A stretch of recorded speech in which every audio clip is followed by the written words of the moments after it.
Okay, so let's start the session. Hello guys, welcome all of you to problem solving session number 9 for the course Fundamentals of Semiconductor Devices. Just to introduce myself again, I am SOHAM Lakhote, currently a 4th year Ph.D. student at Indian Institute of Science, Bangalore, and my research area is in mostly the fields of the analog and RF circuit design. Okay, so now again let's look at the organization. So this will be the organization. We will be having a first 60 minutes of lecture. After that we will take a short break, and after that again we will start resuming our lecture. And just for the formality, all the recordings are uploaded on this YouTube channel, right? And in the description section of the each video you will be able to find the notes, the lecture notes that I have used for that particular lecture, right? So these are the PPTs, the PDF of the PPTs, right? And basically these lectures, the whatever links that you are seeing, these are also available on the course page. There is a tab called as the problem solving session, so please look at that Excel sheet as well. And now let's move on to the main part, like today. So in the today's this week's lecture we have studied about the heterojunctions, right? So now let me just turn on my pen so that it will be a little bit easier, right? So now what we have studied, see, you must have studied the PN junction, right? So what is a PN junction? So if I just quickly draw a PN junction, P is there, N is there, right? And on both the sides you will be having a depletion region, right? But till now what we have studied is that this p-type semiconductor is your silicon, and this N is also silicon, right? So of course you will be doing some doping of phosphorus on top of in this silicon, and over here you sorry, not phosphorus in the p side, this will be a boron on the p side, and on the N side you will be doing the doping with a phosphorus, right? But your base material, right, it is a silicon, right? Now what will happen if I do something like this? If I make a PN junction, let's say out of, let's say, a germanium on one side and gallium arsenide on another side, let's say this is a p-type doped and let's say this is a n-type doped, then what happens actually?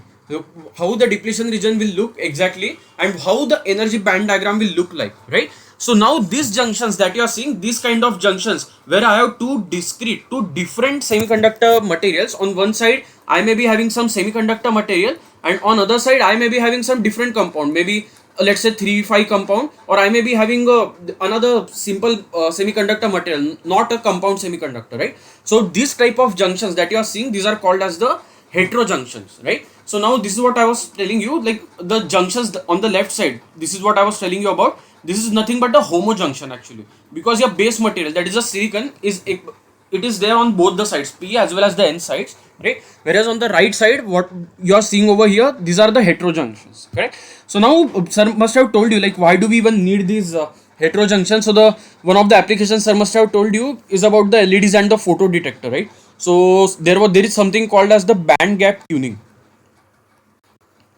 Now what you do in the band gap tuning, so let's say silicon is there, let's say I also have a germanium, right? So what is the band gap of germanium? 0.68 electron volts, right? And what is the band gap of silicon? Around 1.12 ev. But if I want, let's say if I want to design a LED, right? If I want to design a LED, and if I found out that this is my semiconductor material, let's say, and this is the EG, correct? So now how do you find out, like, if let's say electrons from the conduction band jumps into the valence band, then what wavelength it will emit? This is the job that I have to find out, right? So you know how to find out that wavelength. That wavelength is nothing but Hc upon Eg in electron volts, right? And this lambda will be in micrometer, and this Hc will be what? 1.24 upon this Eg in electron volt, right? So I found out that I want to design a LED which requires me to have this Eg of maybe around 1 electron volt, right? And how did I do that? Of course I actually know what is the lambda, what is the wavelength of the light that I want to emit from my LED, and corresponding to that wavelength I was able to find out the value of energy band gap that I require from my semiconductor material, right? But this 1 electron volt, neither the silicon has the 1 electron volt, neither the germanium has. There will be some material in between which will have the band gap of 1 electron volt. Now how do I make a semiconductor, right, which will have the band gap that actually I desire? See, these are the materials, these are the semiconductors that are occurring naturally, right? So they have their own band gaps. I cannot tune this band gap so easily. I cannot tune it, right? So I want to make a material which will have a band gap which I desire, right? So to create these materials, like you generally use the heterojunctions, right? So this is what sir must have told you. And another application the sir must have told you is about the high frequency amplifiers, right? So when I will tell you about the MODFET, the modulation FET, like which sir must have told you about, so at that time I will cover that application. So just keep these two applications in mind, like regarding the LEDs, photo detector, and the third one is about the high frequency amplifiers, the RF amplifiers, right? So now you must have studied the three types of heterojunctions, right? So the first one is called as a straddle one, right? So now what is happening over here? On the right side you are seeing a material. Let's say it has a band gap Eg2, and let's say on the left side you have a material. This has a band gap Eg1. So this Eg2 over here is greater than Eg1, right? So the material which is having a higher band gap, right? It is completely engulfing the material which is having the lower band gap. Now what do I mean by engulfing? So if I just project this EC1 from the left to right and this EV1 from the left to right, right? So you can see both these levels are occurring within the EC2 and the EV2. So this is what I mean by completely engulfing.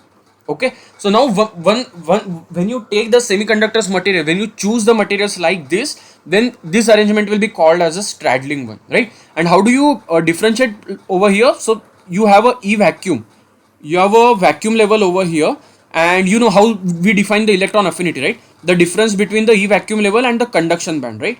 So this is nothing but the chi of material 2, and this is nothing but the chi of material 1. So you can clearly see for this straddle case, your chi2 is actually lesser than chi1. Chi1 is actually bigger, right? On the left side over here. Now similarly, I can do one thing. What if I do this? Let's say this is a wide band gap material. So let me just write something. Eg2 is greater than Eg1, right? So now this is a wide band gap material. Now what if I do this side that you are seeing over here, this complete Eg2 side, what if I push it downwards, complete downwards, right? So what will happen? This EC2 will get below this EC1 level, and you will get some arrangement like this, right? Your EC2 is there, EV2 is there, and if I just compare the affinity, if I take the same E vacuum, if I take the maybe same, sorry, this is very bad. Just a minute. Pointer option. Yeah. Just a minute. Okay, everything is gone now. Sorry guys. So now what is happening? So let me just draw E vacuum level over here. So this is my E vacuum level, right? So this is what I was telling you. So this is your Eg2 and this is your Eg1. If I push this completely on the downside, right? If I push this on the downside, then you will get this case, right? So where you can see this is my chi2 and this is my chi1, right? So over here chi2 is greater than chi1, and in the first case the chi1 was greater than chi2, right? So I hope you know this. Now if I do something like this, then what you will get is called as the staggering arrangements, the staggered arrangement, right?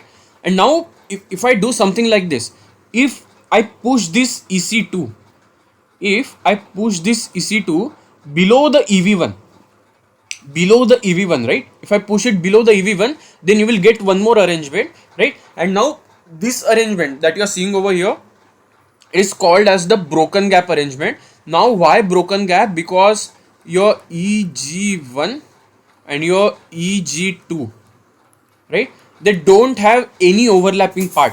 On in the case number A and in the case number B, you can see that if I just take the Eg2 and if I take the Eg1, then they definitely have some overlapping part. At least over here there is no overlapping part that you can see, correct? So that's why it is called as a broken gap. So these are the three combinations, the only three combinations that are possible with the heterojunctions, and this is what sir must have told you as well, right? And corresponding to each case, the band diagram that you will be getting is a little bit different one. So we will look into the further slides, right? So now what happens? So now what I have drawn over here, these are the heterojunction the band diagrams before and after the contact. So all these diagrams that you are seeing over here, these are taken from the Donald Niemann's book. So you are free to go there and explore the whatever has been given over there, right? So now let's look at the energy band diagram on the left side. So now what you are seeing over here, this is a wide band gap semiconductor on the right side, right? So let me write wide band gap semiconductor, and this is, let's say, a short band gap semiconductor, right? So now the first thing that you should note over here, the bands won't be continuous. There will be some discontinuity in the bands. And why there will be some discontinuity in the bands? Because these two materials that you are seeing, this is the first one and this is the second one, these materials are not same, right? And because these materials are not same, you will be having this delta EC and delta EV, right? And this will be nothing but the discontinuities in the band. And these discontinuities, when you join the semiconductors, right, this diagram is before contact, right? When you join this, these discontinuities will still be there, and this is what you are seeing over here. These discontinuities won't go away. So this is one of the main difference that you will be seeing between the band diagrams of the heterojunction and the homojunction, right? So if these two sides were silicon, then you wouldn't have got this delta EC and delta IV, correct? Now if you look carefully, right, so now this is the band gap, this EGP that you are seeing, this is nothing but the band gap for the wide band gap semiconductor, and this EGN is nothing but the band gap for the small band gap semiconductor. So if I take the difference, if I just take the difference EGP minus EGN, right, so now what I will be left with, this will be, if I just project it on the left side, right, EGP is bigger, right? So if I just take this is my EGP, right? So this is my EGP and this is my EGN, right? So now this difference that you are seeing, correct? So if I add these two terms in the EGN, then I will get the EGP, correct? So from the EGN, if I add delta EC and delta EV, right, I will get the EGP, right? So now this is what I have written over here. So this EGP minus EGN that you are seeing, this is nothing but, it is equal to delta EC plus delta EV, correct? And this is nothing but your delta EG actually. Why delta EG? Because it's a difference between two energy band gaps, that is your EG of wideband semiconductor minus EG of short band gap semiconductor, right? So I hope till this point it is very much clear. Now what happens if I make a contact? So the first thing that should happen, if after making the contact, your Fermi levels have to be aligned, right? See, I am not shining any light or neither I am applying any voltage, right? So now because of that, my semiconductor should be in equilibrium. Does not matter whether it's a heterojunction or whether it's made up, it's a homojunction one, right? So again you can see over here the Fermi level, it's constant throughout the material. And this is what we have studied, right? The semiconductor in equilibrium has a constant Fermi level, right? Now this is the first thing that is happening. Now how to get this energy band diagram? So on the left side you have one diagram, on the right side you have one diagram. To make the Fermi level align with respect to each other, let me just change the color of the pen so that it will be better. Where is my pen? Yeah, my pen is here. Where is the ink color? Yeah, great. Yeah, so now how to do this? So if I just take this point, right, if I just take this point over here, correct, and if I take this point over here, now how will I get this diagram? See, the Fermi levels have to be aligned, right? So now my one Fermi level is over here, it is on the downside. Another Fermi level, it is on the upside. Now how will they get aligned with respect to each other? So this complete left hand side that you are seeing, right, this complete left hand side, I have to give a downwards push to this side, and this right side that you are seeing, right, this right side, I have to give an upward push to this side over here, so that this Fermi level goes up and this Fermi level on the left side comes down. Only then we will be able to align the Fermi levels with respect to each other. Now what happens if this Fermi level moves? What I told you, just keep this point as a fix, right? And now from here, if my Fermi level is, let's say, moving like this, then the bands will bend something like this, right? And now again, if this side over here, if it is moving over here, if it is moving like this, then again I have to do something, some band bending like this. Why didn't I start from this point? Because I already told you there will be a discontinuity. There will be a discontinuity in the band delta EC, and I cannot ignore it because it is nothing but because I have taken two different semiconductor materials, right? So we got the direction of the band bending, right? It is happening in the upwards direction over here, and over here also it is happening like this, correct? So finally we were able to tell, okay, how the bands are going to bend. right? And similarly for the downward side also you can do the same thing over here, right? So now you will get the band bending like this something. So now we got what we wanted, like what we wanted, we just wanted to know after making the contact, if my semiconductor is in the equilibrium, then how the energy band gap will actually look like, right? And again you can see over here what has happened. See, there is, the bands have bent actually, right? And what did I tell you? The moment you have the band bending or something, there will be a depletion region. On the left side also you have a depletion region. On the right side also you have a depletion region. The moment your bands are bending, that means there is an electric field. The electric field just cannot exist arbitrarily in the semiconductor. There has to be a depletion region, right?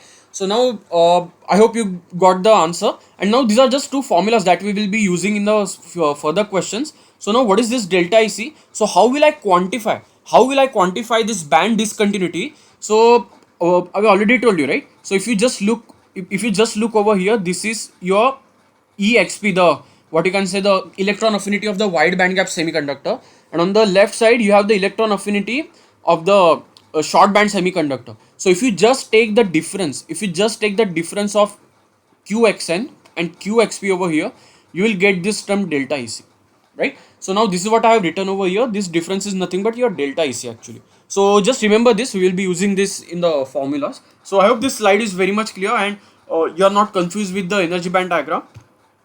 Now coming to the, there was something, one term called as the 2D electron gas, right?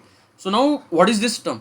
See, we have seen the semiconductors, right? So what has happened in the previous case? So if you look, if you can still observe, let me just change the color of my pen because it has created a lot of mess. Pen, ink color. Maybe I should use the blue one, I guess, over here. Yeah.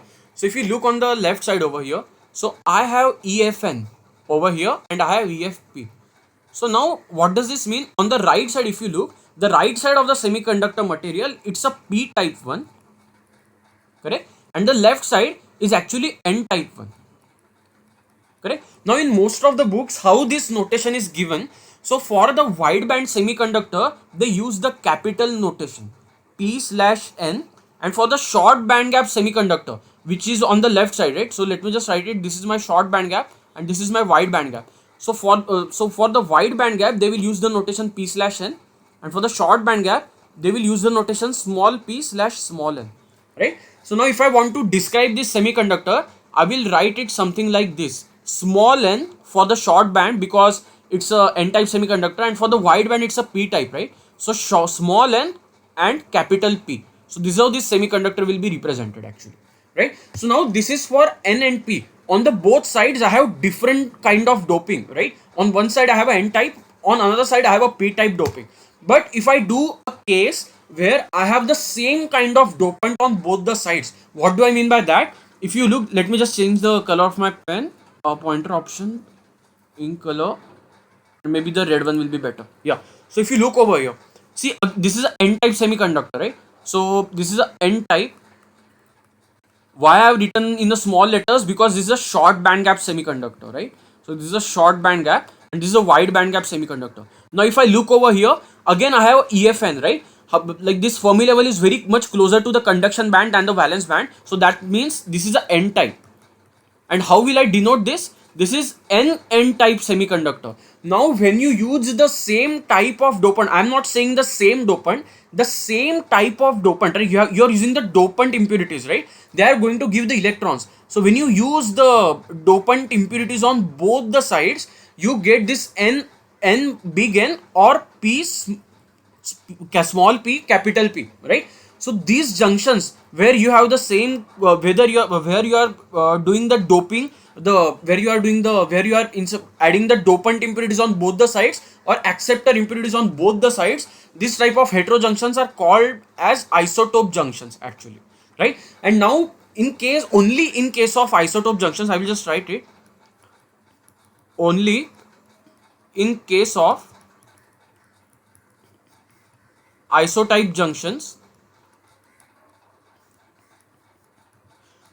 you will get 2D electron gas. So please remember this is very important. For N P or for PN, right, this type of semiconductors, there will not be any 2D electron gas. I will tell you why you won't get this, okay? So now if you look at the energy band diagram on the left side over here, now what has happened? See, the bands that you can see over here, you can just do this as a homework, like how these bands have actually bent up over here. Now why this band bending occurred like this, in this fashion, I will leave this as a exercise to you guys.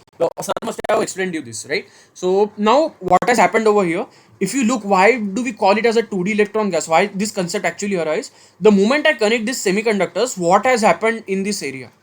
What has happened in this area? For this particular area, my EF is, the Fermi level is actually bigger than the conduction band level. Now what does this mean? This means that there is a huge number of electrons that are present in this area, right? So I will just write it, huge concentration of electrons in this area. Now these are kind of electrons that you, these free electrons are normally not available if you use the silicon on both the sides, right? You won't get this, but only in case of the isotope type junctions, especially for the hetero junctions, you are getting this kind of phenomena, right? So now again you can see over here this aluminum gallium arsenide, right? It's a wide band gap semiconductor, and let's say this gallium arsenide is a short band gap semiconductor, right? So now you just have to flip this, you just have to flip this around along this axis, you will get this diagram, right? So now there is a huge concentration of electrons that are actually available over here, and you have not done anything, you have not applied any bias, and still this electron concentration is already available. So now this electron concentration that is available abundantly in this particular area, this is called as your 2D electron gas.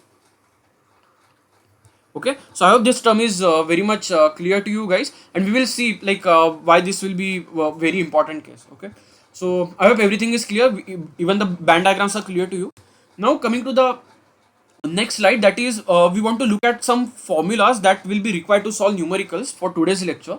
So again I have just introduced, I have taken again this diagram from the Donald Neyman, and the left side, this screenshot that you are seeing over here, this is taken from the sir's lecture. Okay, so now what has happened? Now again you can see there is a band bending, and whenever there is a band bending, there will be a built-in potential that will be there, because there will be a depletion region, and you know whenever there is a depletion region, so for example we must have seen like the charge density something like this, then we you must have also seen what you can say, this, let's say this is a positive charge density, and let's say on one side I have a negative charge density over here, right? So let's say this is a negative one. So now again you will have a electric fields, right? You will have a electric field. So let's say it will look something like this, correct? And with respect to that, you will have certain potential also, right? You will have a VBI value, right? So it may increase something like this, right? You will be having a VBI, the built-in potential, and that occurred because there is a immobile charge that is present in the depletion region, right? So now corresponding to that, we will also have a built-in potential, right? And so that is what has been written over here. Now sir must have told you like how to approach this question. Like this is not a normal this is not a homo junction, it's a hetero junction. So sir must have told you like how to approach, how to calculate the value of this built-in potential, right? And this slide, this equation that you are seeing over here, this is a thing that you have to use exactly to find out the value of this QVBI, right? I won't be doing it over here. If you want to go for the derivation, then please refer the Donald Neyman's book, because we have a limited time, right? So now once you do this, once you write this equation and substitute each and everything, like, so just substitute this EF minus EV, right? In terms of you must be knowing the equations, right? That P is equal to NV into exponential something like these equations, right? So now you just have to use these equations, and once you substitute these equations in terms of EF minus EV, then EC minus EF and all, right? So you will be getting this equation, this built-in potential is equal to minus delta EC plus KT ln of NN naught upon NP naught into NCP upon NCN, right? So now what is this? So I already told you this is my N-type semiconductor, this is my N-type, right? I will denote it by a small letter because it's a short band gap semiconductor. This is my P type. I will denote it by capital because this is my wide band gap semiconductor, right? So it's a small n capital P type of junction, right? So on the N side, I will have some electrons, right? So now I will write them by N naught, and I will also have some holes over here. I will write them by Pn naught, correct? On the P side also, if you look, I will be having certain electrons, right? So this will be denoted by N capital P naught.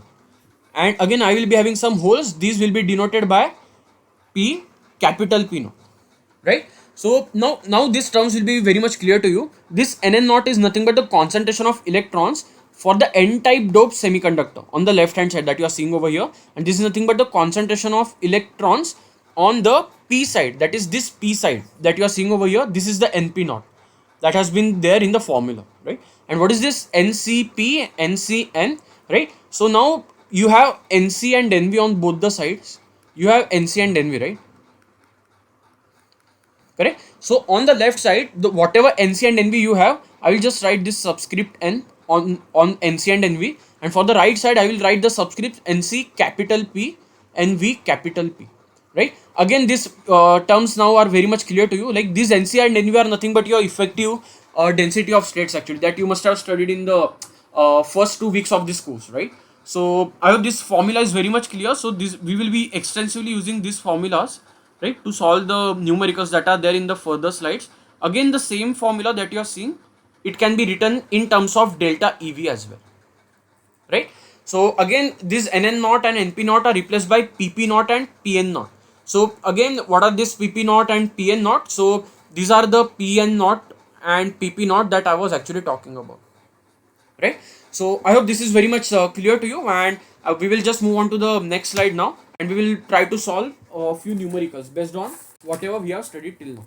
Okay, so now let's start with this question. So now what they are asking, determine this delta EC, the band discontinuity in the conduction band, the discontinuity in the valence band, and the built-in potential for n-type semiconductor doped germanium and the p-type gallium arsenide heterojunction using the electron affinity rule, right? So now this electron affinity rule is nothing but you can consider this as this type of equation over here, right? So now we have derived this formula from that equation, right? So they are telling us to use this electron affinity rule, right? So now few things have been given. The electron affinity of germanium has been given, the electron affinity of gallium arsenide, the NV of germanium and NV of gallium arsenide for that particular temperature, right? So that is T is equal to 300 Kelvin. So again the doping concentrations have been given for this germanium as well as the gallium arsenide, and the Ni has been given for the germanium, right? So now let's look at the equation, and let me write that equation first. Okay, so maybe I will do one thing. I will take this equation, this equation that you are seeing, maybe the equation number x.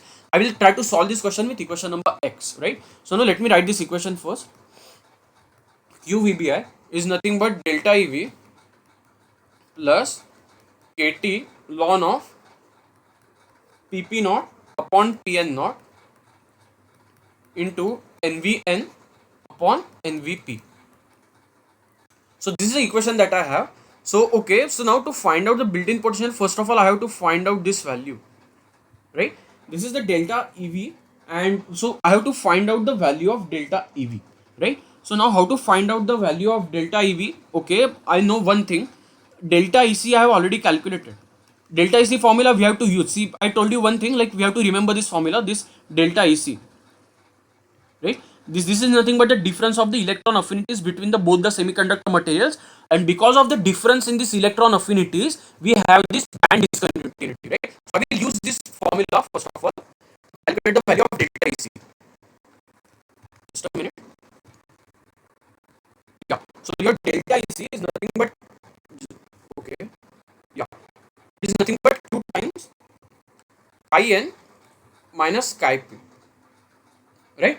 So now what is the value of chi n? See, chi n is nothing but for the germanium side, right? And chi p is nothing but for the gallium arsenide side. So now for the germanium, right? For the germanium, it has been given as around 4.13 V, and for the XP it is given as 4.07. So this Q should not be there because already it is in electron volts, right? So hence what did I get? This delta EC, I got it at 0.06 electron volts. But this is delta EC, right? This is delta EC. Now what about delta EV? Correct? So now we know one thing, right? So let me, this is the first. So I know one thing.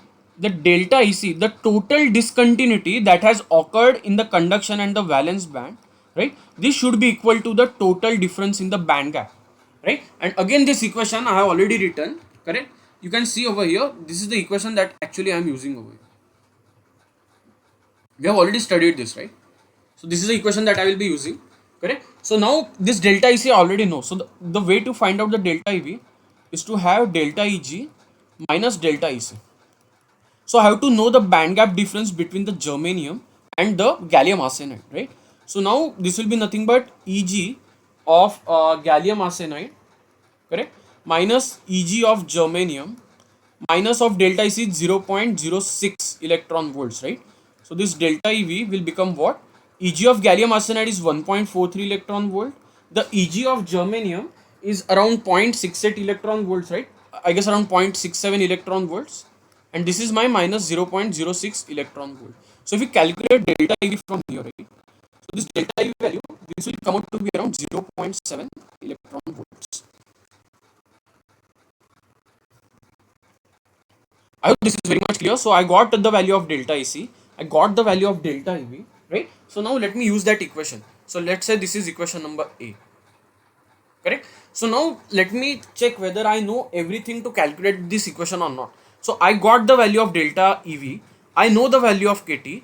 I know the value of NV for germanium as well as the gallium arsenide because it has been given in the question, right? And what is this PP naught? The PP naught is nothing but your Na, the Na concentration, and Na concentration has been given to me already as 10 to the power 16, right? And what is Pn naught? See, now this has been not given directly. What we know Nn naught, right? So we have one thing, we have Pn naught and we have Nn naught. Now this has been given in the question, and this has been given as 10 to the power 16. Now I want to find this Pn naught. The semiconductor is in the equilibrium. I can apply the law of mass action, right? So, and I can find out the value of Pn naught, right? So Pn naught will be nothing but Ni square upon Nn naught, right? So now if I just substitute the values, and now what about the Ni? So the Ni has been already given to me as 2.4 into 10 to the power 13, right? 2.4 into 10 to the power 13. So the whole square divided by Nn naught. Now what is the value of Nn naught? Nn naught has been given as around 10 to the power 16, right? So now if you calculate this value, right? If you calculate this value, I will just write it on the bottom side because I don't have any space on the top. So this Pn naught value that you are seeing, this value will actually come out to be around 5.76 into 10 to the power 10 per centimeter cube. I hope this is very much clear. I have not done any magic, right? We are just using the basics that we have studied till now. So now what I will do, I will substitute equation number 2, equation number 3 in the equation number A. Okay, so I will just write it like that. Just a minute, where is my cursor? Yeah. Substitute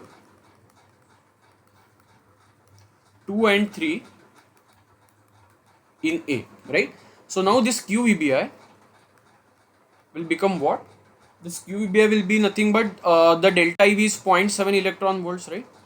0.7 electron volts plus the KT is nothing but your 0.0259. Hey, this Q won't be here actually. This electron volt also will not be there, and I can even cancel the Q over here, right? Correct. So now this ln will be what? PP naught. The PP naught value is what? PP naught I already know. Na is 10 to the power 16, right? What is the value of Pn naught? Pn naught we have already calculated, right? 5.76 into 10 to the power 10 into what is the value of NV for N-type semiconductor? It is given as 6 into 10 to the power 18. 6 into 10 to the power 18. What is the value of NVP? NVP has been given as 7 into 10 to the power 18. 7 into 10 to the power 18. Correct? So now if you try to calculate this value, right, this VBI value, this built-in potential will come out to be approximately around 1 volt. This is not a small value, right? This is a very big value of the built-in potential, right? So I hope this is very much clear. So we found out everything that was asked in the question. We found the value of VBI, we found the value of delta EV, and we also found the value of delta EC as well, right? So this question is complete now. I hope it was very much clear to you. So now let me move on to the next concept, that is about the band gap tuning, right? So now what is this band gap tuning? I already told you, like I may want to design a photo detector or a, what you can say, the LED which should emit a light of a particular wavelength that actually I want, right? The material should not dictate me what kind of wavelength you can emit, but I should dictate my material that this is the wavelength that I want. I will tune the material such that the material has to give me that particular band gap, right? So this is called as the band gap tuning.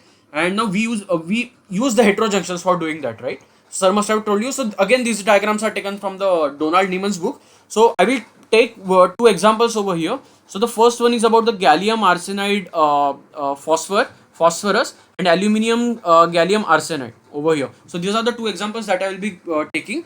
Now what is this actually? So if you look, so we have gallium arsenide 1 minus X and phosphorus X. So what is this? Is mole fraction you must have studied in the chemistry in the 11th or 12th standard, right?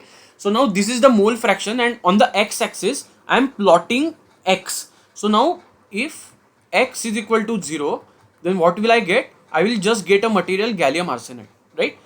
If x is equal to 1, I will get the material gallium phosphide, right? So now gallium phosphide's band gap I know it is around 2.261, correct?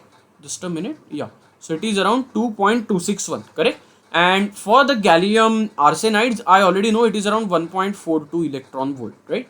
So this is what I have, a gallium arsenide over here, I have a gallium phosphide over here, right? Now but note that this gallium arsenide, it's actually a direct band gap semiconductor, and this gallium phosphide that you are seeing, it's a indirect band gap semiconductor. You can just search it on the Google as well. So that's why you are seeing two different lines actually over here, right? So why these two different lines? Because this line was actually corresponding to the direct band gap one, this line was actually corresponding to the indirect band gap one.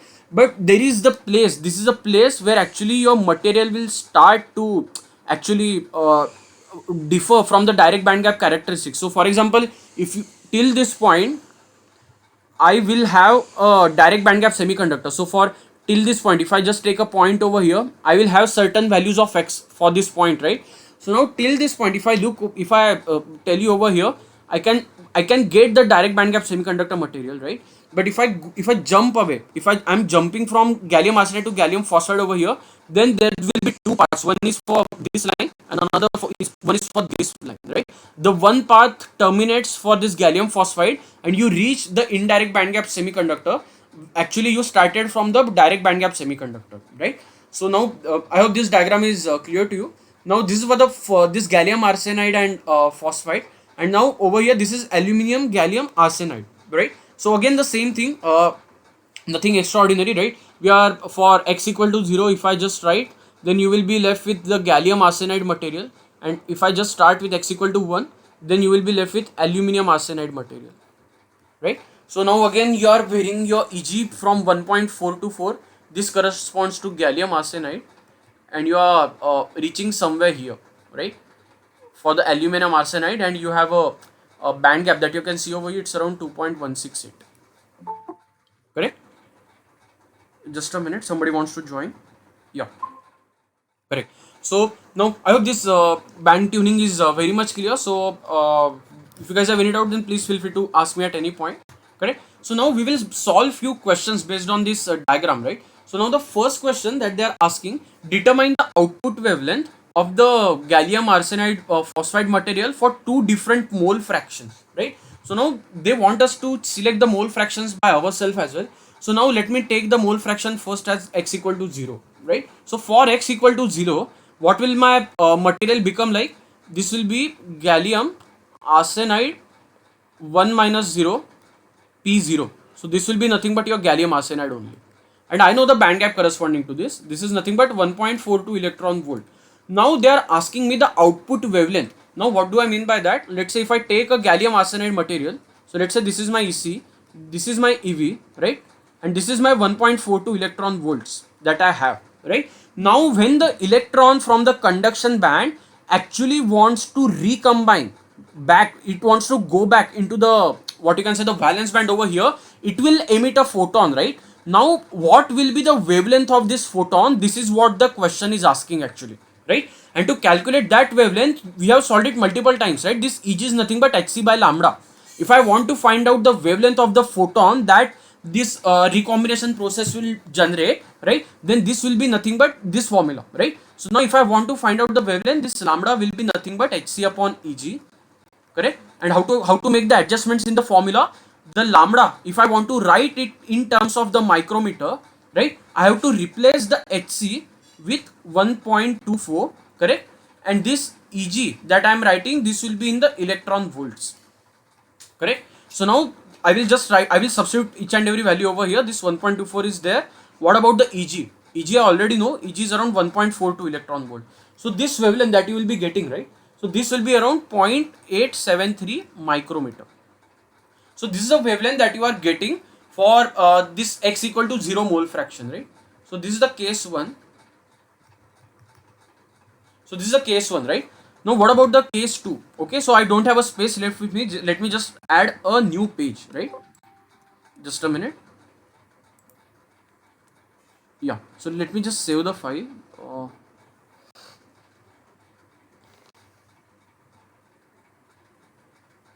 Yeah, so it's done. Okay, great. So just a minute. Yeah, maybe I can copy the blank page from here, and maybe I can just paste it over here. Yeah, so this will be for problem number 2. Okay, great. Sorry for the trouble. Yeah, so now we have calculated for the case 1, right? So now let me take another case, right? So maybe case number 2.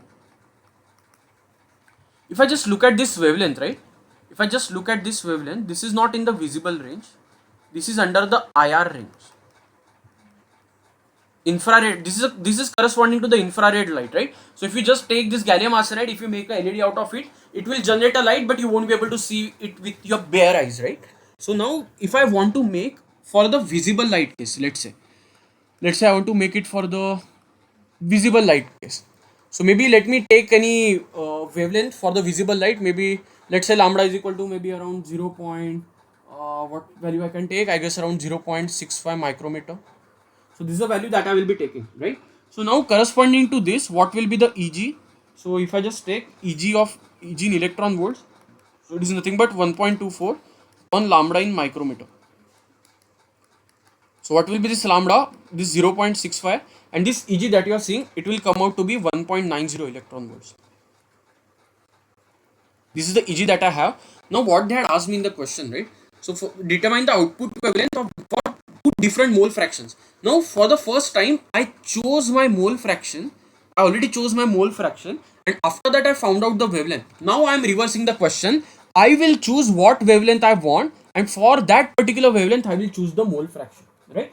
Now I want to get this 1.9 electron volts, like this is the band gap that I want, right? Now if I go for this gallium arsenide phosphide material and I want a 1.9 electron volt band gap, so this is a 1.9 electron volt. If I just draw a horizontal line over here, right? So this is the point that actually I am able to see over here. And if I just take a horizontal projection of this point, right? This projection will overlap somewhere very close to this 0.4 value, right? So now if I take x equal to 0.4, what it will give me? It will give me gallium, then it will give me arsenide 1 minus 0.4, correct? And now it will give me phosphide of 0.4. So now this material will become gallium arsenide 0.6 and phosphorus 0.4. So this is the material that I have. If I use this material to make my LED, then I will get at least a visible light which I can actually observe from my eyes, and the band gap for this particular material will be around 1.90 electron volts. Okay, so I hope this question is clear. Again, a very easy question, right? So now this question that you are seeing over here, so this is again a very easy question, like you can do as a homework also. I will just solve one part, the rest other part will be very easy, right? So now for x equal to 0.15, right? So now they are asking us to determine the output wavelength, right? Again the same type of question that we have already solved, right? So for x equal to 0.15, I have to see what is the band gap corresponding to this, right? I have to see this, and I have to use the previous diagram only. So if if I choose 0.15 electron volts, which will be somewhere here, right, it will be somewhere very much closer to here. So now if I choose 0.15, correct, then I will be getting exactly this point. So this is 1.6 electron volts. So what did I get? For x equal to 0.75, my Eg is around 1.6 electron volts, right? So now I got the Eg now. Now I want to calculate the wavelength. So lambda in micrometers will be nothing but your 1.24 divided by Eg in electron volts, right? So now if I just substitute this on 1.6, this value will come out. This value will come out to be around, I guess, 1.24 upon 1.6, roughly around 0.775 micrometer. Correct? So this is the question that they were actually asking us. So we have solved the first question, right? This second part that you are seeing, I will give you as a homework. Again, you have to do the same thing. Like, I don't want to solve the same set of questions again and again. It will be just very boring. So I hope this was very much clear. Now coming to the fourth part, like problem number 4. Again, it's going to be a same problem. They have given just a different type of material to us, the aluminum, gallium, arsenide, and now they want us to have a wavelength of the light that we are going to emit around 0.67 micrometers, right? So now they are asking us what will be the corresponding band, what is the corresponding band gap energy, right? And now they are also asking us to determine the mole fraction. You can see over here, determine the mole fraction. So there are two questions: determine the mole fraction as well as the corresponding band gap energy which will emit the light of wavelength lambda is equal to 0.67 micrometers, right? So again, a very easy question, right? So the Eg in electron volt is nothing but your 1.24 upon lambda in micrometer.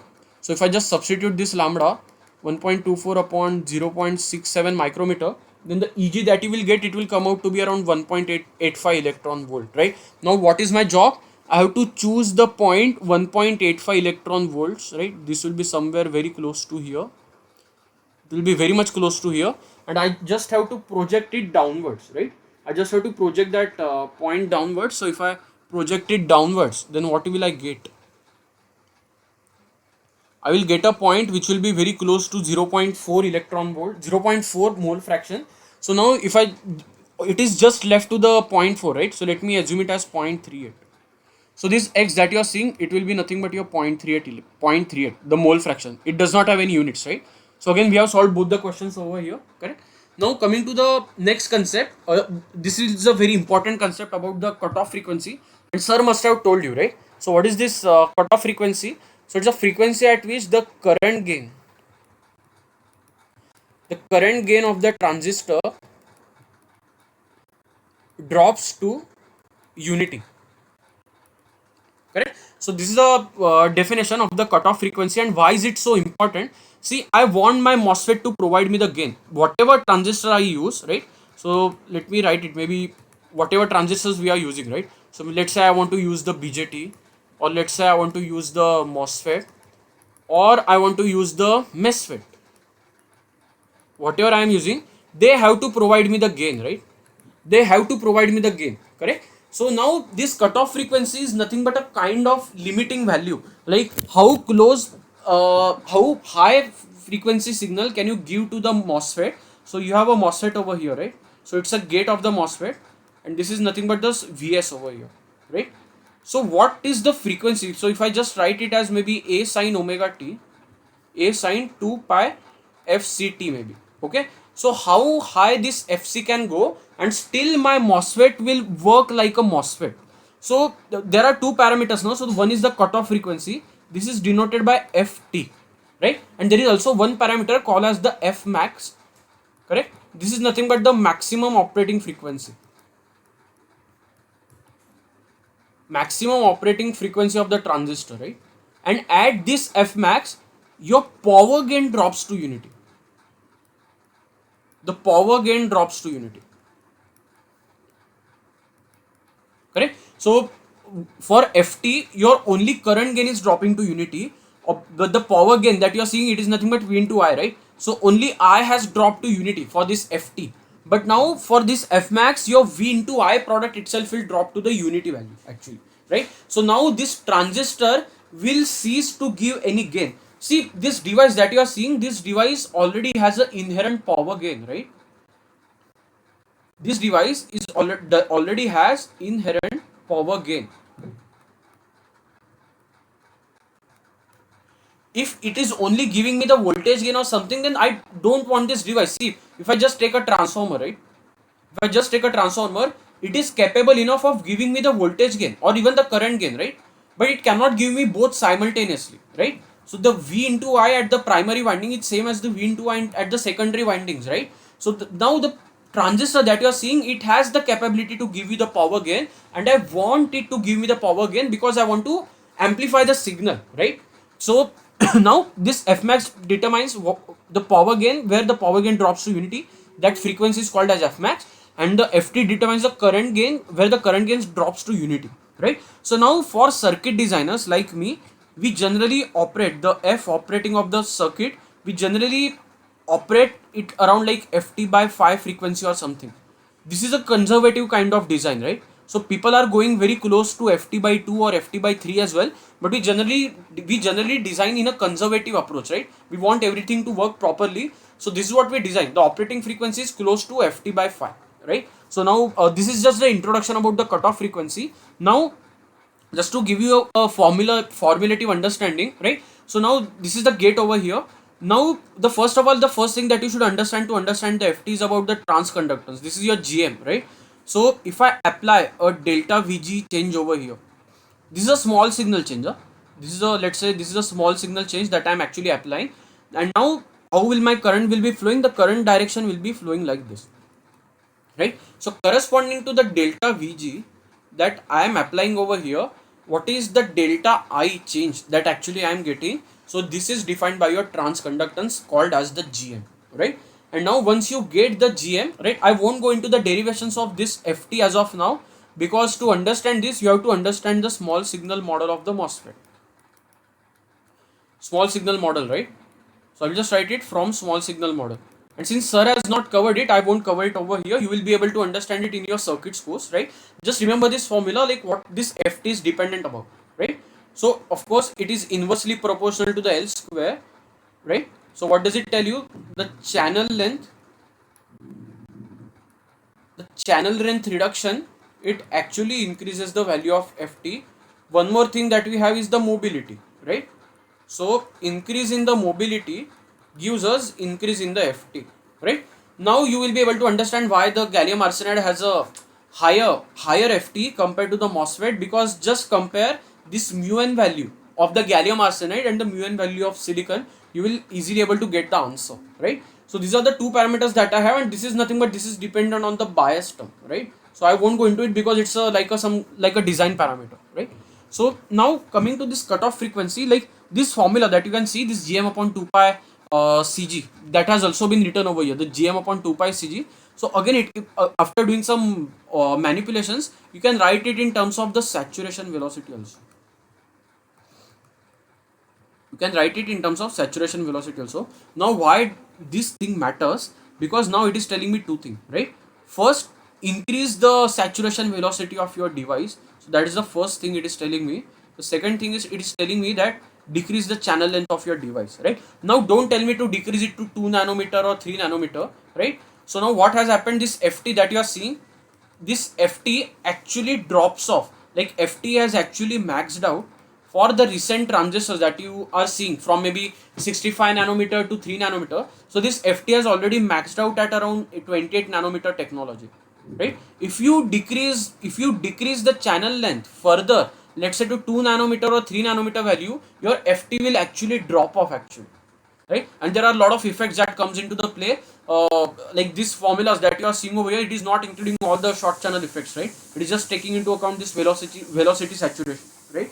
So now this Ft has actually maxed out at 28 nanometer, but if you consider, like if you want to make a MOSFET of 1 micrometer channel length, and in another case you want to make it about 28 nanometer the channel length, right? So this transistor, this length of the transistor, right, this will be allowing you to operate your transistor even at 24 gigahertz or 28 gigahertz frequency.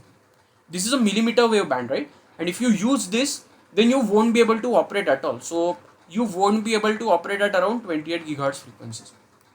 right? So this is how this metric is very important, because it is giving you the upper bound of how much high frequency signal can you apply to a amplifier, right? So now coming to this point, it is telling me do one thing. So what we have seen one thing: increase the mobility, increase the saturation velocity, and decrease channel length to increase this cutoff frequency, right?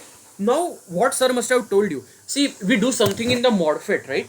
So what we do in the MOSFET, so we do something in the MOSFET to make sure that electrons travel very easily, right? So if they don't face any impurity scattering and all, so we are actually increasing this term, the mobility that is present over there, right? So by increasing the mobility, you are increase, sir must have told you, like this value around 8000 centimeters square per volt second, whereas for your normal silicon it may be around 450 centimeters square per volt second.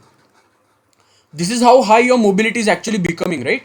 Now if I am telling you that my term, like this mobility is becoming 20 times, this is increased by the factor 20 times, then the transistor which was capable of only operating till 1 gigahertz frequency, now the same transistor will be able to operate even at 20 gigahertz frequency as well, right? So this is what we must have studied, and this you can easily see from this graph also, right? So you have a silicon NMOS over here. On the x-axis I have a channel length, right? I have a channel length over here, and on the y-axis I have a cutoff frequency ft. As I am increasing the channel length, my ft is actually dropping off, correct? So this is what this equation was also telling us, right? Now we have seen this thing over here. Now coming to the next part of about the MOSFET. So if you see all the MOSFETs, right? Let me take this example of the MOSFET. Let me take the gallium arsenide example of the MOSFET, right? So you can clearly see this.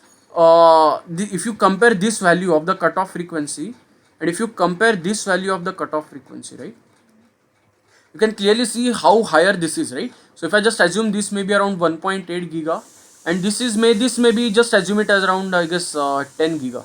So you can clearly see it at least 5 or 6 times higher, right? So this is one of the reasons. From this curve also you can see why actually we use the MOSFETs and the MESFETs for the high frequency of operation, right? So I hope the concept of the cutoff frequency is clear. Now coming to this point about the saturation velocity, just to revise it very quickly, right? So now this is just the explanation that whatever I have told you, right? So this ft is about 3 times higher than the silicon, whatever I am telling you. So this curve is capturing everything, right? Now this is all the stuff that I wanted to tell it to you. I hope you remember this saturation velocity effect, like the velocity gets saturated, right? So just to highlight you, you have a not VDSAT, you have a ID over here, and you have a VDS over here, correct? So now what you were actually expecting, you were expecting your curve to do something like this, right? But now what actually happens, you get a curve something like this. Now why did this happen? This is your expected, and this is what you got. Now why did this happen? I hope you know the answer now. Actually this is a particular point, right? You must have expected some higher current, but you are getting a lower current. Now the answer is very easy to get. If I just draw a MOSFET, there is a channel in between, right? So there is a channel in between, right? So you just cannot keep on increasing the VDS and expect the current to increase arbitrarily, right? And now why does this happen? There is something called as the saturation velocity effect, right? So if I just take maybe velocity versus electric field graph, it looks something like this, correct? If you increase the electric field even beyond a particular point, the velocity of the carriers is not going to increase, and if the velocity of the carrier ceases to increase further, then there will not be any hope. Like if you keep on increasing the VDS arbitrarily, then still you won't get the substantial increase in the current, because your carriers are traveling with the same velocity actually, right? So this electric field increase, even if you are trying to get the lot of electric field in this channel, your velocity, it is not getting transferred to the velocity of the carriers, and because of which you get a less amount of current actually. So now if your MOSFET is actually velocity saturated, then your ft will also be less actually, right? So you want to make sure that you are not operating the MOSFET in the saturated velocity mode, because you won't be able to get a higher ft, right? So now I hope till this point the concepts are very much clear, right? So now let's look at this problem. This is regarding the FT. We just want to get the feel for the some numbers, right? Whatever examples, whatever graphs I have given you, I have just taken from the book. Let's solve one numerical just to get the feel of uh, how high frequency signal I can operate at the gate of the MOSFET, and still my MOSFET will be able to work, right? So now this numerical is telling you an N-channel silicon MOSFET has the following parameters. The mu n is given, the W is given, L is given, and the Tox is given, right? And the threshold voltage has also been given. The transistor is biased in the saturation region at VGS equal to 1.5 volts. Determine the cutoff frequency. So now I will take the same formula of Ft from the previous slide. Now just to write the same formula again, your formula was mu n times VGS minus VT upon 2 pi into L square, right? So now I will just substitute all the values. There is nothing extraordinary in this question. 420 into VGS minus VT is 1.5 minus 0.4 upon 2 into 3.14 into L square. What is the value of L? 1.2 into 10 to the power minus 4 the whole square. Just be careful with the units. This is a micrometer. We generally operate everywhere in the centimeters, right? So now if you just solve this value, right, this value will come out to be around 5.11 gigahertz. So it will come out to be around 5.11 gigahertz, right? So now for the same question now, if I use a MOSFET, right, and let's say its mobility is around, let's say maybe how much higher? Let's say, I guess, let's assume its mobility is around 20x, right? It's 20 times higher, correct? So now if I just multiply 20 over here, so Ft new is equal to Ft old into 20. So if I just assume this to be around approximately around 5 gigahertz also, right? So now this, what this will become, this will come out to be around 100 gigahertz, correct? So just see how significantly, like, just by having using the MOSFET and increasing the mobility very sharply, I can even give this MOSFET even the frequency of around 20 gigahertz as well, 20 gigahertz to 30 gigahertz, and still it will be able to do its job perfectly. For this MOSFET it won't be able to do, right? So I hope this question makes you this concept very much clear.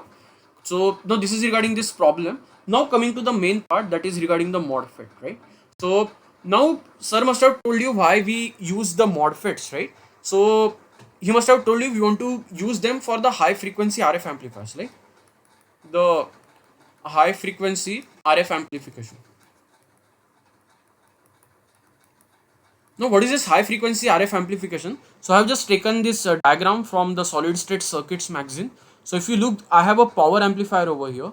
Now why do I have a power amplifier? Because I have an antenna. I want to boost the power before sending out my signal from the antenna, right? Because there will be a path loss. Like when the signal travels wirelessly, it is going to face a power loss, right? So I want to make sure my signal has the sufficient strength. You also have something called as the low noise amplifier, right? So before this circuit, whatever you are seeing, right, these are called as your RF circuits. And what is this? By the way, sir must have told you about the transmit receive module, right? So this block that you are seeing over here, this is the transceiver that is there currently in your mobile. Like if you open the mobile phone, there will be one IC which will be having this thing over here. So there may be 2-3 different silicon chips, right? So now one may be corresponding to this RF, one may be corresponding to this modem, one may be corresponding to this, right? So now there will be different silicon chips that will be present, right? So now this chip that you are seeing, this is called as the front end module, right? So these chips that we generally design in 3-5 using the 3-5 compounds. So whatever circuits, so power amplifier will have its own circuit, right? And I want to design this amplifier using the MOSFET, let's say using the MOSFET. Now I will use the MOSFET using the gallium arsenide or gallium nitride type of material. I won't use the silicon over there, right? Because I have already told you this gallium arsenide that you are seeing over here, it has a higher saturation velocity, it has a higher electron mobility. So because of that, it will be giving me a higher cutoff frequency, and I will be easily able to operate my circuit at that particular frequency, right? Now coming to this graph over here that you are seeing, this Ft is nothing but I already told you that it can be written in terms of velocity saturation, the saturated velocity, right? So now if you look for this silicon, you can see it is at a very low value. For gallium arsenide, we are here currently, right? And for this heterojunction kind of material, right, it is made up of gallium indium arsenide, right? So if you look over here, then it has the highest electron drift velocity, right?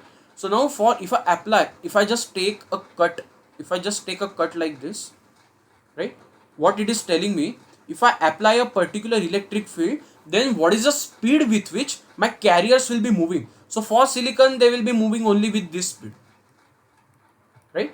So for gallium arsenide, they will be moving with this speed, but for this heterojunction kind of material, it will be moving with this speed, right? So you can clearly see, if I just note them by, let's say, VA, VB and VC, my VC is greater than VB, it is greater than VA, right? So this is one of the reason like why we want to increase why we want to go towards this heterojunction, because by applying the same electric field, I am actually getting higher electron drift velocity, right? So I hope this concept is very much clear to you. Now coming to the next part, it is regarding the saturation velocity. I have already explained, right? The moment you have a short channel device, very short channel device, then your current will actually saturate earlier compared to the value that you are actually expecting. You are expecting that you will reach the current value over here, but you found out that your MOSFET is actually velocity saturated, so you won't be able to get the current that you actually desired, right? So this is the ID I had desired, but I got the value of ID dash, right? And why this happens? Because ideally you were expecting V is equal to mu E, but it did not occur. After certain point, after certain critical field, right, your velocity is actually saturated, right? So your current won't increase, even current will get saturated because of that, right? So I hope this will play a very important role, and that's why you want to have a higher saturation velocity, so that you can move. See, there is a huge distance between these 2 points, right? So if I will just write, if my MOSFET is not velocity saturated, right?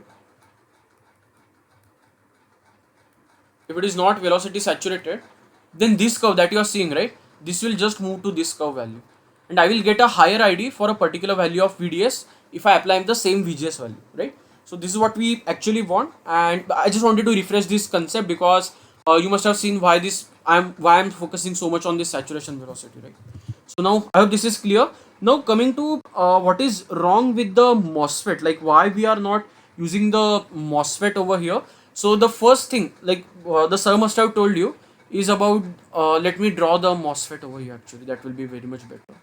So this is N plus, this is N plus, right? Now I have a gate oxide over here, and I have a metal gate over here, right? This is my gate, this is my source, let's say this is my drain, right? Now what actually happens? See, this is a p-type semiconductor, this is a p-type semiconductor, and you are forming a channel in this region. You are forming a channel in this region. Let me highlight as by this electron symbol, right? You're forming the channel in this region. Now what these electrons see, if I just draw a few electrons over here, what they see on the top is actually silicon to silicon oxide interface. Silicon to silicon oxide interface. Now what happens over here, you can see sir must have told you there are some what you can say, there will be some dangling bonds over here, because this interface is not pure, right? If this interface is not pure, right, then the problem that will happen, these electrons will actually scatter a lot if this impurity is, if this interface is not pure. So first thing that is actually happening is the scattering, right? The scattering due to imperfect silicon to silicon oxide interface, correct? And now the second thing that will actually happen, if you look at these electrons, they are moving in the p-type material, right? So if I this p-type material, what can I do? Like maybe I can assume the boron, right? The borons will be present everywhere, the boron atoms, right? These boron atoms will be present everywhere, and now my electron wants to actually move. There are few electrons over here, right? So now these electrons, even if I try to increase, even if I try to get a higher VDS value, just I was thinking that I will apply a higher VDS, so that it will create a lot of electric field in the channel, and that electric field will help my electron to move faster. Now what is going to happen if I just, let me just change the color of my pen, okay? Just a minute. Yeah, pink color, maybe blue one, that will be work. Yeah, so now if I just focus on this particular electron, if it wants to move over here, if it wants to reach this point, right, it has to collide over here, then again it will go over here, it will collide, again it will collide, then it will be going over here, right? So now it is going after multiple collisions, right? So now the second thing that is actually troubling us is the multiple collisions. So two things that we got out of this thing is, I can also show it to over here. This is nothing but my SiO2, and this is nothing but my gate over here. So this interface that you are seeing over here, it will be rough, it won't be pure, and there will be scattering that will be happening because of that. And over here you will have a boron atoms, right? Boron atoms, and electrons that are trying to move, they will collide with these boron atoms over here, right? So now two things that we got out of it was, the first of all, I have to remove this roughness, right? I want pure interface. I want pure interface. And the second thing that I want is electrons should move freely. Should move freely in the channel. Somehow if I'm able to take care of both these issues, that is pure interface and the motion of the free electrons, like they are completely free to move, they are not able to collide with any atoms or something. That means there should not be any impurity, there should not be any doping, or there should not be any doping over there, right? So now if I'm able to take care of these two issues, then I'm done, like I will get a very high mobility for my electrons, right? So now this is the issue that actually MORPHET tried to solve. These are the modulation doped FETs, right? So now, and how are we actually solving them?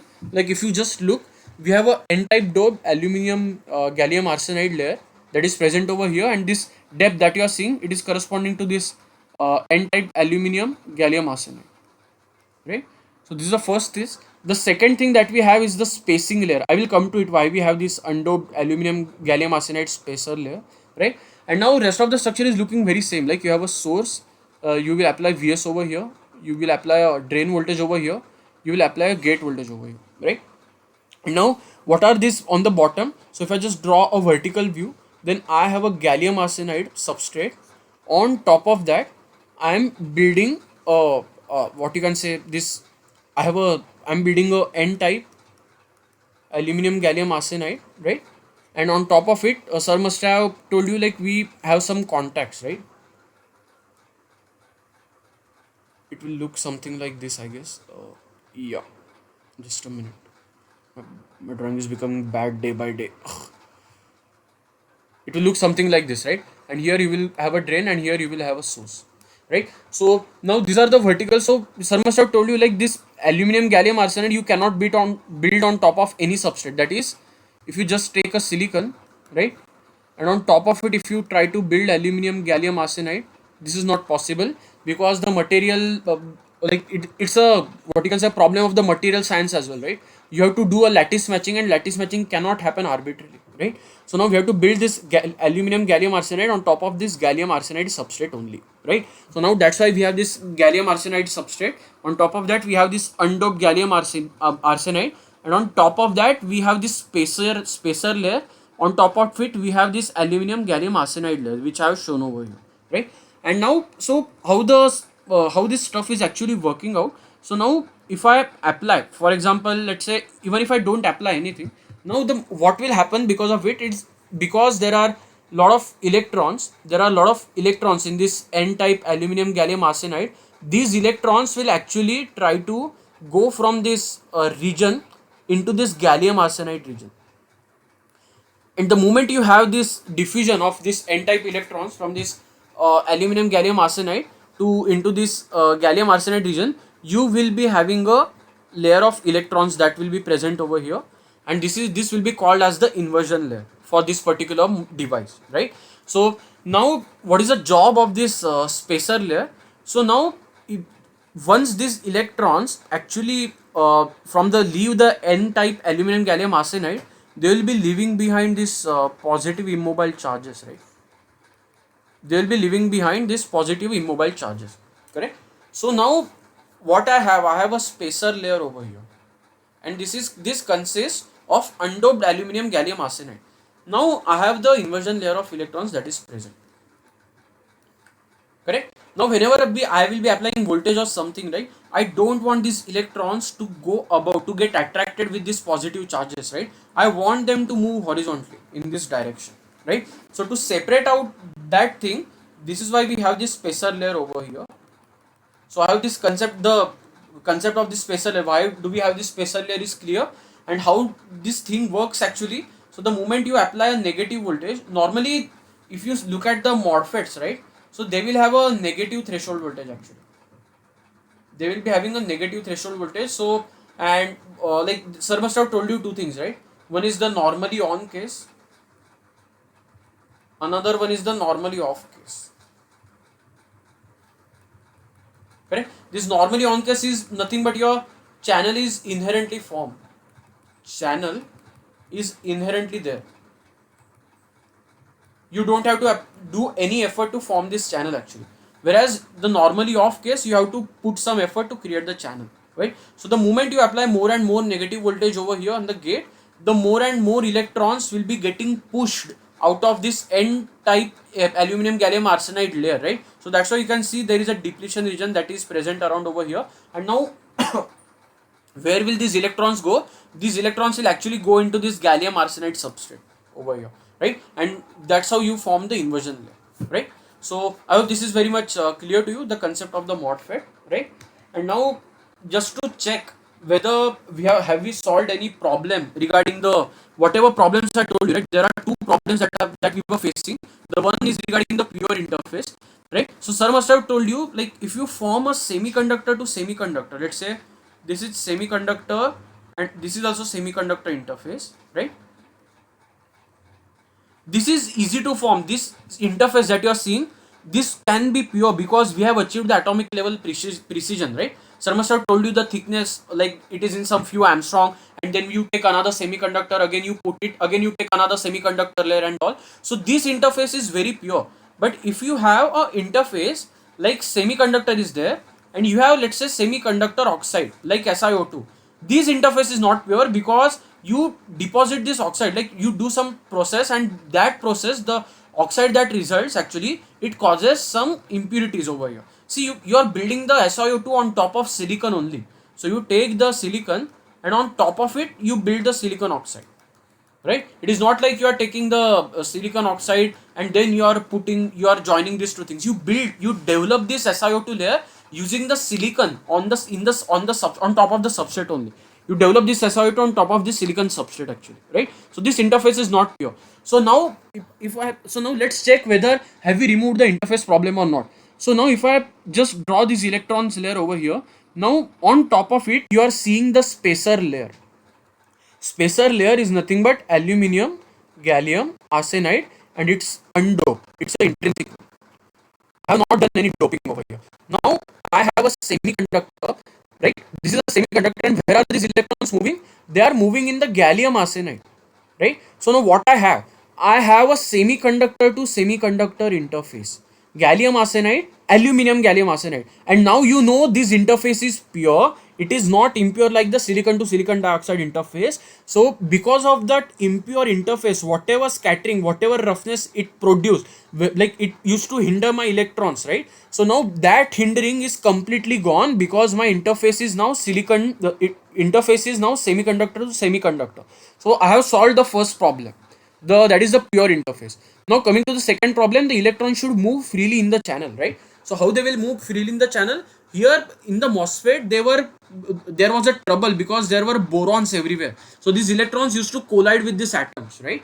And now you must have studied, like there were two types of mobilities we have seen. Like one corresponded to the phonon scattering, right? And another one we have seen with respect to something called as the impurity scattering, right? And sir must have told you, right, this phonon scattering actually dominates at a higher temperature. This effect dominates at higher temperature, and this impurity scattering that you are seeing, it actually dominates at a lower temperature. It dominates at the lower temperature, right? Now I want to see these impurities are this boron that you are seeing over here. This is nothing but this will cause the impurity scattering at the lower temperature, right?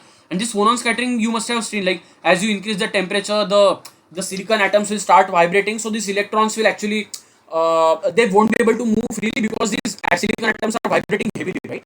So now this is called as a phonon scattering. But over here we are more concerned about the impurity scattering, right? So now what is actually happening in this case? Like if you look, where are these electrons moving? They are moving in the undoped gallium arsenide. I just have gallium arsenide. I am not doping it with anything, right? So what does this mean? These electrons that you are seeing, they will not see any impurity. So the concept of that impurity scattering is completely gone for the MOSFET. Do you want me to prove that? I will prove it to you. Just wait a minute. If you see this graph, right? So what did I tell you? This impurity scattering, it dominates, right? It dominates at lower temperatures. At low temperature it dominates, right? Now if I look at the low temperature, 10 Kelvin, 20, 30, 50 Kelvin, right? Over here, if I look over here, then you can clearly see like the mobility of my modulation doped FET. See, this is the modulation doped 2D channel. This is the bulk gallium arsenide, and this is the bulk gallium arsenide again. Now what is the difference between this and this? Just look, this is the low doping, right? ND is extremely low. If you look over here, ND is extremely high. Now what did I tell you? The more the impurity, the more you put the doping concentration, the more impurities you will have. The more impurities you will have, the more will be the impurity scattering, and the more scattering you will have, lesser will be your mobility. And the lesser will be your mobility, your FT will also decrease and your amplifier won't be able to operate at that higher frequency. I hope this is clear. Now coming to the part, if you look for a higher bulk, like if you have a very high doping, if I just take this point over here, right? Again, if I will just draw a vertical point just for fixing the temperature, right? So now for this particular temperature, you can see when I am having a gallium arsenide, heavily doped gallium arsenide, my mobility is lower, right? If I have a, what you can say, if I have a very low, very what you can say, lessly doped semiconductor, that is gallium arsenide, my mobility is higher. And if I have a MOSFET, my mobility is even higher than that. Correct? Now what I want you to tell, if I just go, let me just change the color of the pen. Yeah. So now if I go from right to left, what is actually happening? The mobility that you are seeing, it is falling. If I look over here, from here also, this mobility is actually falling. But if I go from right to left, actually nothing is happening up. Nothing is happening over. In fact, it is increasing. Now, why is it so? Because you can see this impurity scattering dominates the lower temperature. Like the lower the temperature I make, right? So that means my electrons have more time to spend near the impurity, right? And sir must have told you this, the more time the electron spends near the impurity, when at the lower temperature, it will scatter heavily, right? And your mobility will drop, right? But what happened in the case of the modulation doped FET? There is no impurity at all. Where the place where my electrons, see, this is the place where my electrons are moving, right? This is the place where my electrons are actually moving. This is the channel that you are seeing over here, right? So this gray colors portion is where my electrons are actually moving up, right? So now, since there are no impurities at all, there won't be any concept of, what you can say, the impurity scattering, and that's why you are not seeing any decrease in the mobility as the temperature is decreasing.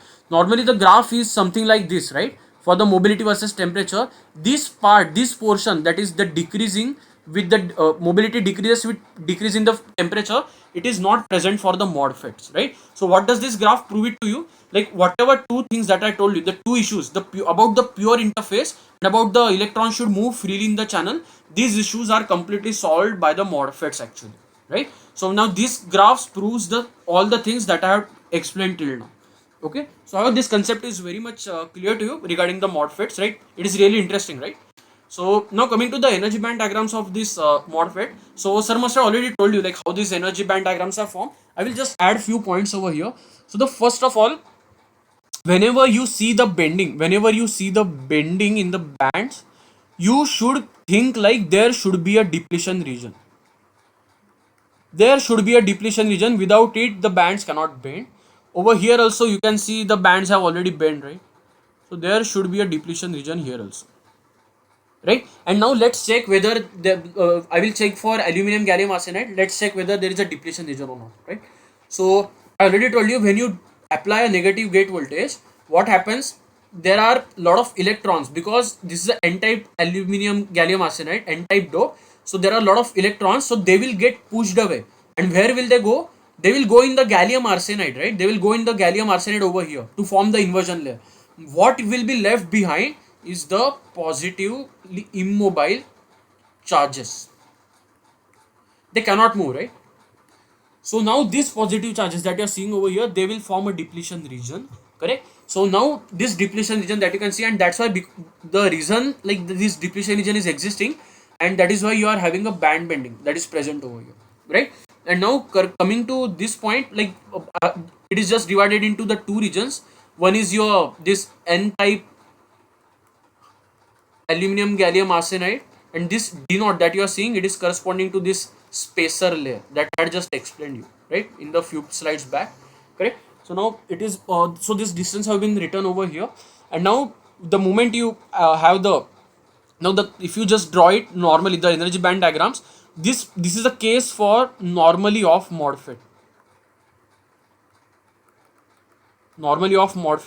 So what sir, the energy band diagram that sir had drawn, right, it was looking something like this, where this EC was even below this EF, right? So now that was the case for normally on MOSFET, right? But here in the books, the diagram that has been drawn over here, it is for the normally off MOSFET, right?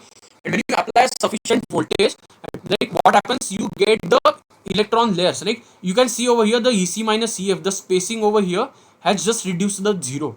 Here you have a large spacing, right?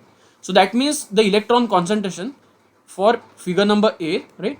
So electron concentration at surface is lesser, and if I look over here, then electron concentration at surface is higher. And how did I judge that? Just by looking at the difference of EC minus EF, right? So now I hope this energy band diagram is clear to you, the way the bands have bent and all, right? And why the bending has to occur like this, because I already told you, right, the moment you apply a negative voltage and all, right, your bands have to bend in such a way that there will be an inversion layer that will be created over here, right? So now there will be few formulas that will be using, right? We won't be deriving these formulas. Sir must have told you only this formula, I guess, right? How the built-in voltage, see, there are band bendings that are happening over here, right? But this band bending that you are seeing, it has a particular voltage associated with it, right? The Q times Vp, the built-in potential, right? And how to calculate that built-in potential, it is just a classical formula that we always use, right? The Q and D, d1 square upon 2 epsilon s. Now you will ask me the question, why only d1 square and why not d naught square? So I will tell you the thing, the region where this depletion region is actually forming, like where the depletion region is actually forming, you have to take that region, right? So that's why you can see this Q and D into d1 square is there, not d naught square is there. The depletion region, that d1 square, it is actually forming in this n-type aluminum gallium arsenide, right? So that's why you have to take the d1 square over here. And now if you look the threshold voltage formula, so now how to go about this threshold voltage, you can see this threshold voltage is nothing but this difference between these Fermi levels that are present over here, right? So now if you go, let me just change the color of my pen so that it will be easier. Yeah, so if I go from this point, right, yeah, if I go from this point, like this point, I'm traveling the q5bn over here first of all.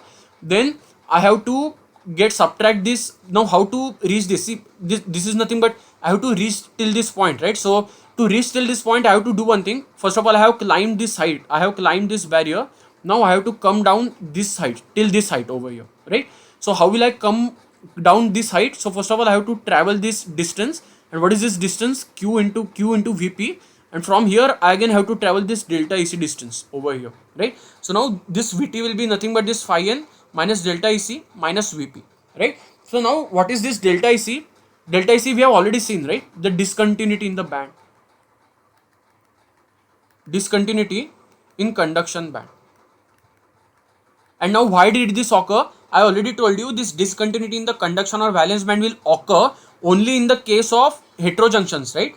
Since we are using two different materials, one is the gallium arsenide and another one is the aluminum gallium arsenide, they will have different electron affinities, and the difference between their electron affinities will tell you like what is this discontinuity, this delta is, right?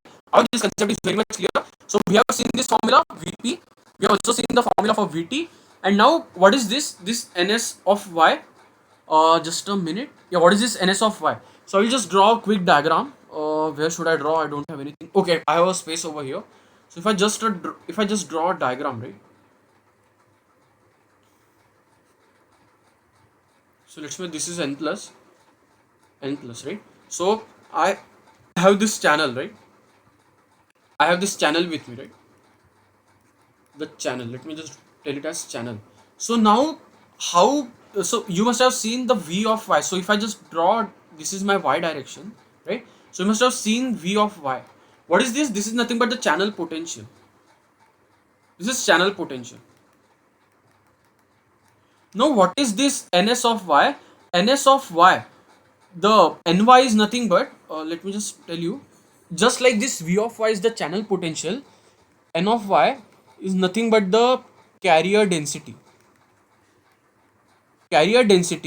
across the channel. Carrier density across the channel, right? And the moment I include a subscript s over here, what does this mean?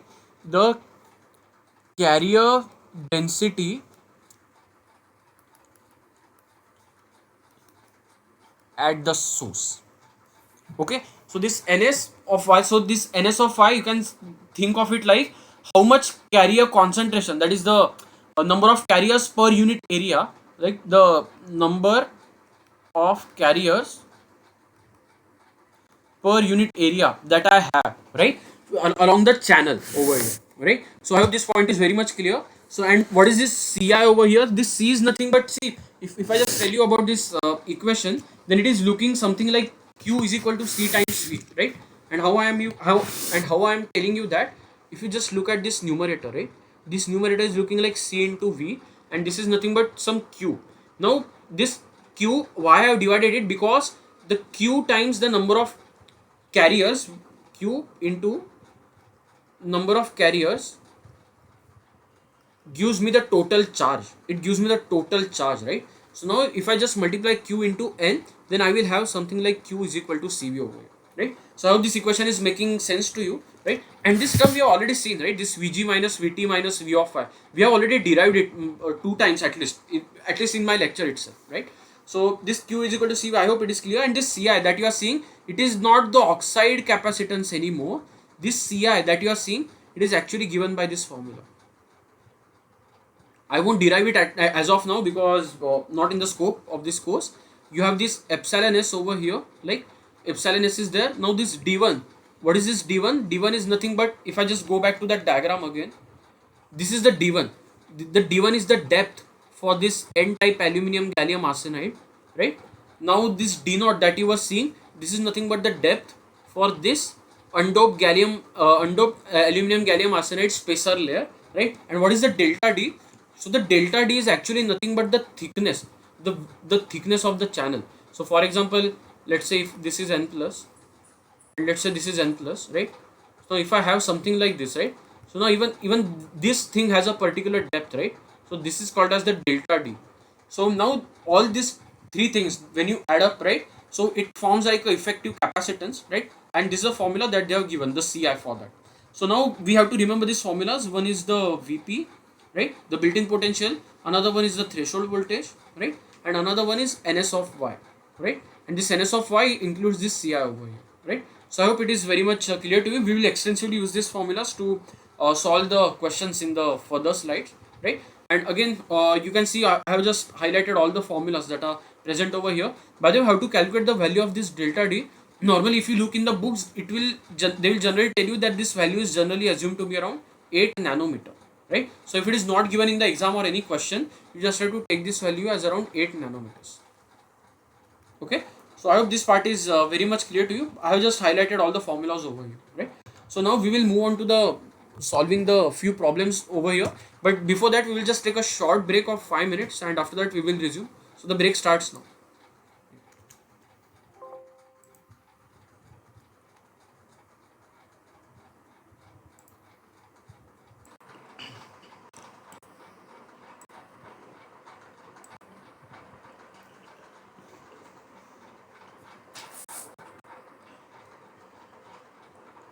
Okay, so I guess we will resume the our session, right? So the break is over now. So we have briefly seen we have seen these two formulas, right? We have not seen the derivation, but we have got the feel like how these formulas came up, right? So now we'll solve few numericals based on these formulas. So the first one is regarding for an abrupt aluminum gallium arsenide and gallium arsenide. So this aluminum gallium arsenide is a wide band semiconductor, and this gallium arsenide is the short band gap semiconductor, right? Heterojunction with the n-type aluminum gallium arsenide layer, the doping concentration for the this aluminum gallium arsenide has been given as 3 into 10 to the power 18. So this Nd that you are seeing, right? This Nd, this is where this is the value that has been given to me as 3 into 10 to the power 18. The Schottky barrier has been given as 0.89 volts, right? So this has been given as around 0.89 volts. 0.89 volts, right? And the heterojunction conduction band is discontinuity. See why this discontinuity is there? Because I have already used two different materials, right? So the difference between their electron affinities will dictate what will be the values of delta IC. But this value has already been given to me directly, and this value that you are seeing, it's already around 0.23, right? Now they are asking us two questions. Calculate the thickness of the doped layer. Okay, they are asking us only one question. The calculate the thickness of the doped layer, aluminum gallium arsenide. So this doped layer that is formed, it's in the aluminum gallium arsenide region, with the depth D1. So we have to find the D1, and where is this D1? This D1 is present over here. So we have to find this, right? And the threshold voltage has been given to me. And what did I tell you? See, this threshold voltage has been given as minus 0.5, right? This is given as minus 0.5, right? So it's a negative threshold voltage device, right? So we just have to apply. So the moment you apply a higher voltage than this negative threshold, you are good to go, right? So now let's see how to solve this question first of all. So we have to find the value of d1 square first, right? So now the way this will go is, let me highlight this as equation number 1. Let me highlight this as equation number 2. I want to find the value of d1 square. So to find the value of d1 square, I have to find the value of Vp. To find the value of Vp, I will take the help of equation number 1, because in the equation number 1, I know the threshold voltage, I know the Schottky barrier height, I also know the delta IC. Only thing that is unknown in the equation number 1 is Vp, right? So from equation number 1, let me write it like that. From equation number 1, right? So Vt is minus 0.5 volts, right? This will be equal to 0.89 minus 0.23 minus Vp, right?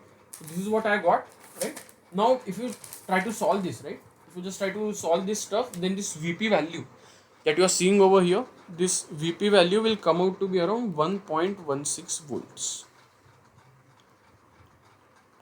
Okay, so this is what we got. Let me highlight it as equation number A, right? So now I will just put it in equation number 2, right? From A and 2, right? So this Vp will be what? Vp is 1.16 volts is equal to 1.6 into 10 to the power minus 19. This Nd is what? Nd has been given as 3 into 10 to the power 18 upon 2 into epsilon s. See, epsilon s is what? Where is this built-in potential coming up? And I already told you this is the region where depletion region is forming. And where is my depletion region forming? My depletion region is forming in this material, right? This n-type aluminum gallium arsenide. So I want to take the epsilon of this aluminum gallium arsenide. And what is the epsilon? Epsilon has been given as 12.3, right? So if I will just write 12.3 into the permittivity of free space, that is 8.85 into 10 to the power minus 14, correct? And this will be multiplied with the d1 square in the numerator. So this is what I have. So if you just find out if you just solve this equation, like d1 square is there, so you have to take everything on the left side and you have to take the square root. So if you solve it, right, this d1 value that you are seeing, this d1 value will approximately come out to be around 22.9 nanometer. This value will come out to be around 22.9 nanometer. Right? So I hope this question is very much clear. So if you guys have any doubts, then please feel free to ask me at any point. Okay. So now this question is over. Now we will move on to the next question. That is the example number 5. By the way, these two examples, right? So they have been taken from the Professor Zay's book, right? So the title is Semiconductor Device Physics, if I am not wrong. Semiconductor Device Physics. Okay, so you can refer to these books. Okay, just a single book, sorry, not multiple books. So now let's look at this example. Consider this heterojunction has been given, again the same heterojunction, gallium arsenide and aluminum gallium arsenide, and this doping has been given for the n type, right? And the thickness has been given over here, right? So the thickness has already been given. I don't have to calculate this thickness by myself. So the d1 that we calculated in the previous question, right? This d1 has already been given to me. So I already know the value of d1 over here, right? Assume the undoped spacer layer. So this spacer layer we have seen, like if I just want to refresh it, then this is the spacer layer, right? So the part that I am highlighting in the red over here, right? This is the spacer layer and its thickness is denoted by d0 over here. Now this is very much clear. So now this spacer layer thickness that you are seeing, it is given as 3 nanometer, and the Schottky barrier height has also been given, right? The Schottky barrier height has also been given, and even the delta EC has been given. The dielectric constant has been given, and it has been asked to us calculate the two-dimensional electron gas concentration for such heterojunction at Vg equal to 0. So we have to use this formula. This is a formula that I had explained, right? This Ns of y, correct?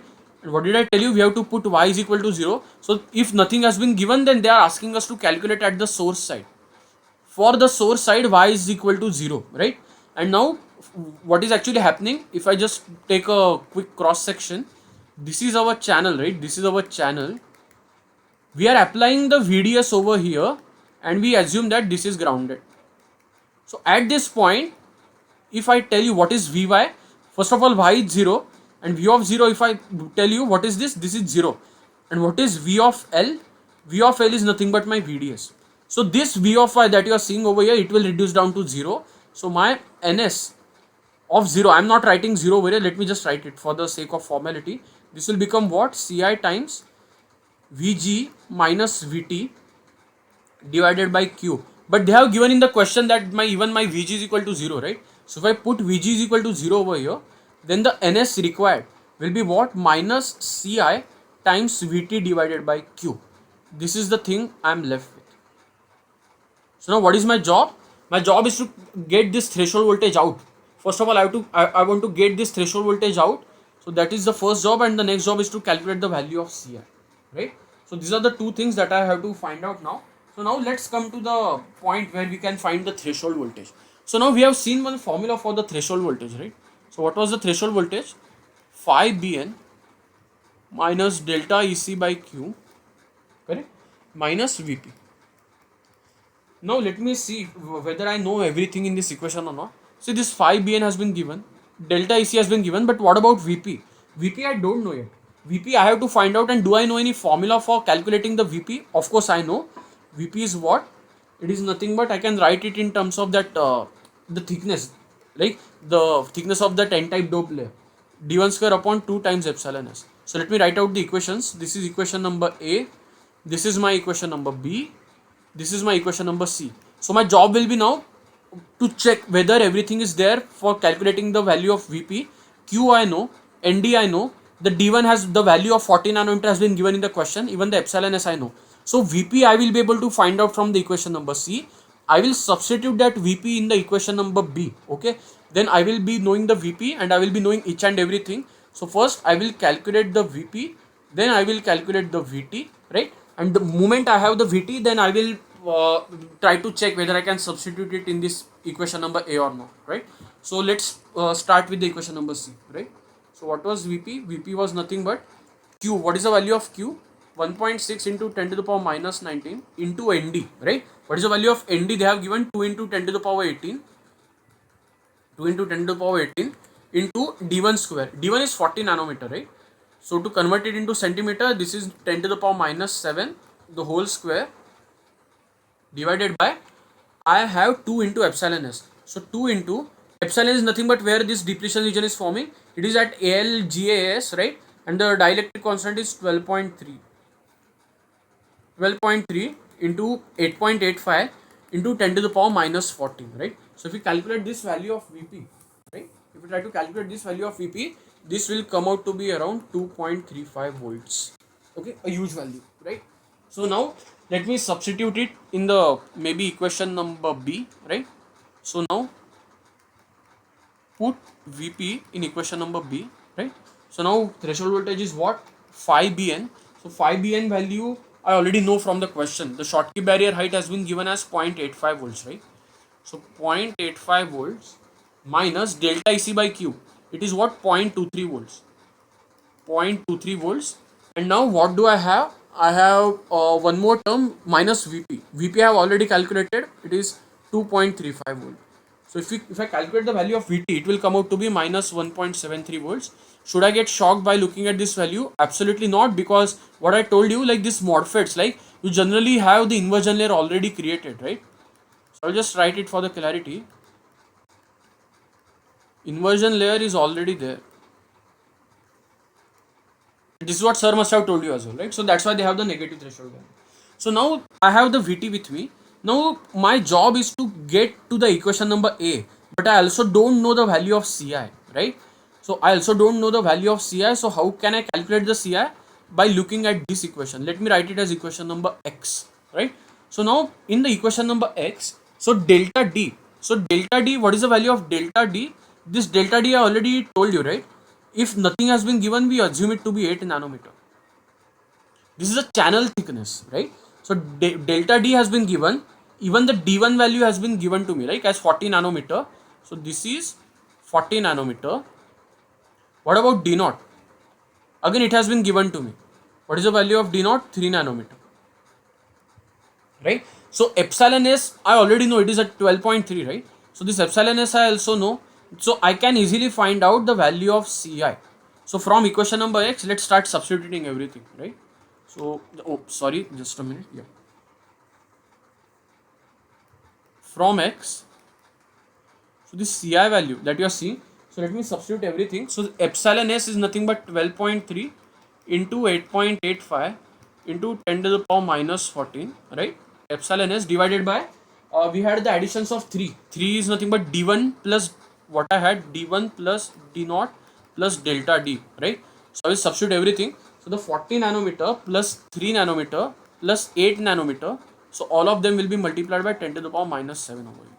So this Ci value, if we calculate, this will come out to be around 2.13 into 10 to the power minus 7 farads per centimeter square.